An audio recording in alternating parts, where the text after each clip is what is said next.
ҷиҳати тарғиби тарзи ҳаёти солим ва тарғиби дастовардҳои даврони соҳиби истиқлолии тоҷикистон дар самти варзиш бахшида ба ҷашни 31-мин солгарди истиқлолияти давлатии ҷумҳурии тоҷикистон дар доираи чорабиниҳои оммавии варзишии шуъбаи вазорати корҳои дохилии тоҷикистон дар ноҳияи восеъ дар ҳамбастагӣ бо бахши кор бо ҷавонон ва варзиши ноҳияи восеъ мусобиқаи бозии футбол гузаронида шуда 16 дастаи беҳтарини футболбозони маҳаллаҳои ноҳияи восеъ дар он иштирок намуданд.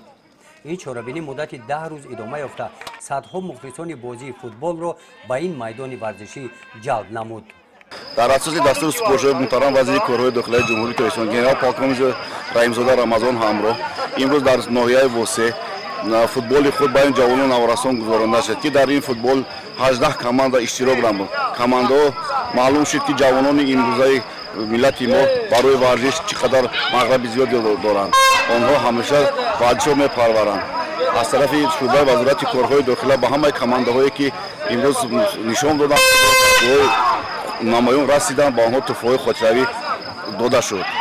اینچنین ما باور داریم که جوانان ناحیه واسه برای پیشرفت دولت جمهوری تاجیکستان همیشه ورزش ادامه میدهند.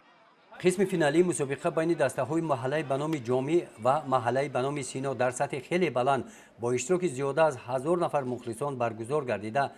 در این بازی دسته فوتبالبازان محله به نام جامی غالب مسابقه گردیدند.